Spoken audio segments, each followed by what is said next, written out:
नमस्कार दोस्तों। इस वीडियो में हम कॉन्स्टिट्यूशनल रेमेडीज़ जो आर्टिकल 32 में दी हुई हैं इनका आसान शब्दों में एक्सप्लेनेशन देखेंगे और आशा करता हूं कि इस वीडियो के बाद कॉन्स्टिट्यूशनल रेमेडीज से रिलेटेड आपके जितने भी डाउट हैं वो सारे डाउट क्लियर हो जाएंगे। तो चलिए शुरू करते हैं कॉन्स्टिट्यूशनल रेमेडीज़। तो कॉन्स्टिट्यूशनल रेमेडीज शुरू करने से पहले ये देखते हैं हम कॉन्स्टिट्यूशनल रेमेडीज़ दी किसके लिए है।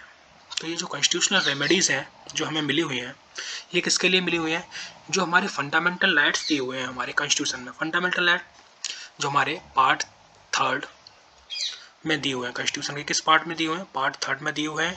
और ये आर्टिकल 12 से लेके आपके आर्टिकल 35 तक आपके फंडामेंटल राइट्स दिए हुए हैं। 12 से कितने तक, 12 से 35 तक आपको फंडामेंटल राइट दिए हुए हैं। इसी में से आपका आर्टिकल जो 32 है ये रिलेटेड है किससे, आपके कॉन्स्टिट्यूशनल रेमेडीज से। यानी जितने भी जो फंडामेंटल राइट दिए हैं आपके, उन फंडामेंटल राइट का यदि वायलेशन होता है तो उसकी जो रेमेडीज है उन्हें कैसे लागू करवाया जाएगा, ये सारी रेमेडीज किसमें दी हुई हैं, आपके आर्टिकल 32 में दी हुई है। आफ्टर दैट हम ये देखते हैं कि ये जो कॉन्स्टिट्यूशनल रेमेडीज हैं, इन कॉन्स्टिट्यूशनल रेमेडीज के बारे में डॉक्टर अंबेडकर साहब ने ये कहा है कि ये जो कॉन्स्टिट्यूशनल रेमेडीज हैं आर्टिकल 32 ये क्या है, इस संविधान की क्या है, आत्मा है, सोल कहा है किसने, डॉक्टर BR अम्बेडकर ने।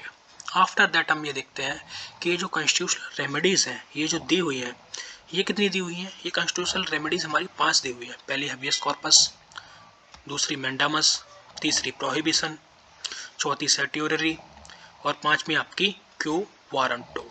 ये 5 रेमेडी आपकी दी हुई है कॉन्स्टिट्यूशन में। आफ्टर दैट हम देखते हैं यदि कॉन्स्टिट्यूशन का जो फंडामेंटल राइट दिए हुए हैं इसमें इनका यदि वायलेशन होता है तो इन रेमेडीज को इशू किया जाएगा रिट्स के रूप में सुप्रीम कोर्ट के द्वारा।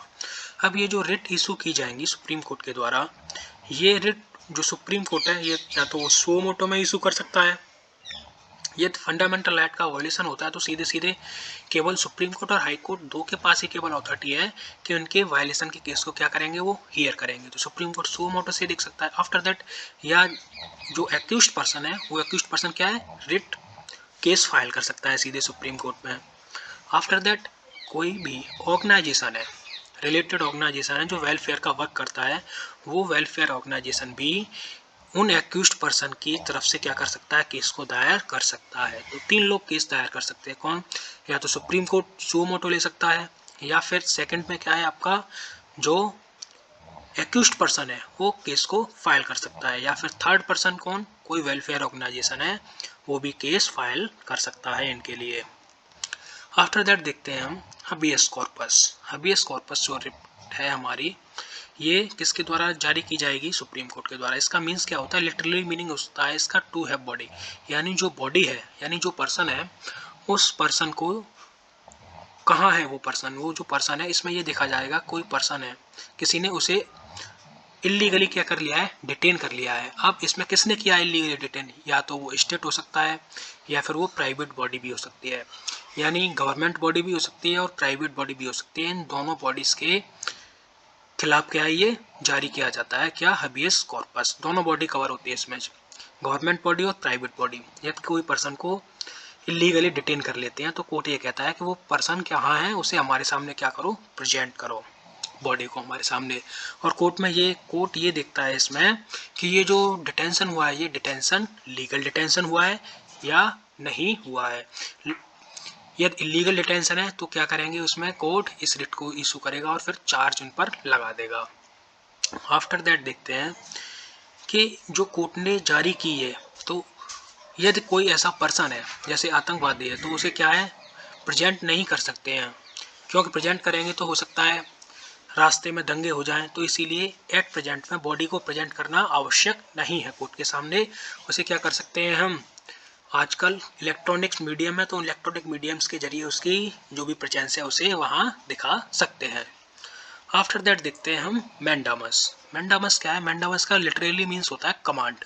कमांड का मतलब है आदेश देना। ये कमांड किसको दी जाएगी? ये कमांड दी जाएगी आपकी पब्लिक अथॉरिटी को। पब्लिक अथॉरिटी में उनके ऑफिसर्स होते हैं या फिर इंफीरियर कोर्ट्स को दी जाएगी या ये कमांड।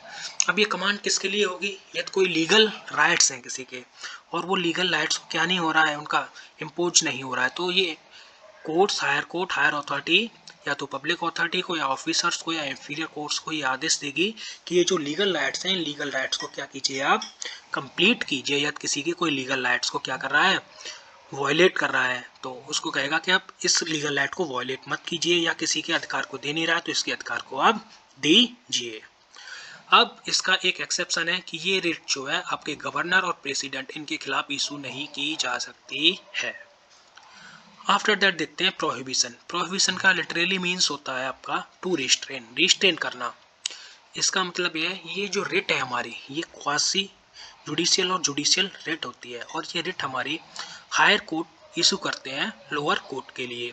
अब ये इशू कब करते हैं? ये इशू जब करते हैं जब जो लोअर कोर्ट है वो अपनी जो जुरिस्डिक्शन का एरिया है, उसका जुरिस्डिक्शन का उस जो लिमिट है उसकी, उस लिमिट को क्रॉस कर देता है, जुरिस्डिक्शन की लिमिट को क्रॉस कर देता है लोअर कोर्ट, तब ये हायर कोर्ट के द्वारा जारी की जाती है कि भाई आप अपनी लिमिट को क्रॉस कर रहे हो, आप अपनी लिमिट क्रॉस मत कीजिए, अपनी लिमिट के अंदर आ जाइए।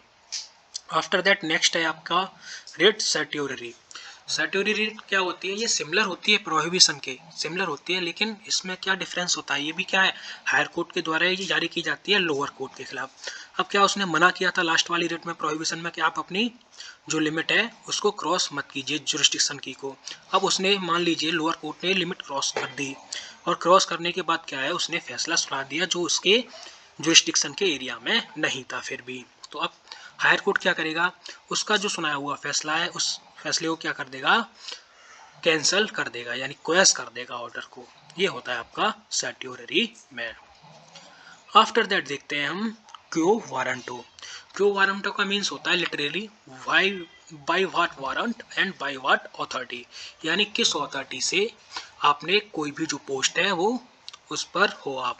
ये पब्लिक ऑफिस के थ्रू ही क्या की जाती है, अगेंस्ट इशू की जाती है। कोई पब्लिक ऑफिस है, उस पब्लिक ऑफिस पर कोई पर्सन इलीगली आके अपना अधिकार जमा के बैठ गया है और वो पोस्ट को छोड़ नहीं रहा है, तो जो लीगल पर्सन, ऑथराइज्ड पर्सन है उस पोस्ट के लिए, वो इस रिट के लिए जाएगा और कोर्ट उससे ये पूछेगा कि तुम्हारी क्या अथॉरिटी से आप इस पर बैठे हुए हैं। तो वो उस पर अथॉरिटी नहीं है तो उसे वो क्या है, हटा देगा।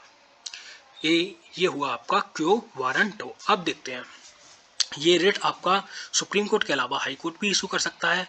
हाई कोर्ट इन रिट्स को आर्टिकल 226 के अंतर इशू करेगा। इसमें ये रिट ही नहीं इशू करेगा, रिट के साथ साथ आर्टिकल 226 में ये लीगल राइट को भी लीगल राइट भी इसमें दिए हुए हैं। आफ्टर दैट सुप्रीम कोर्ट केवल रिट इशू करता है आर्टिकल 32 के अंदर।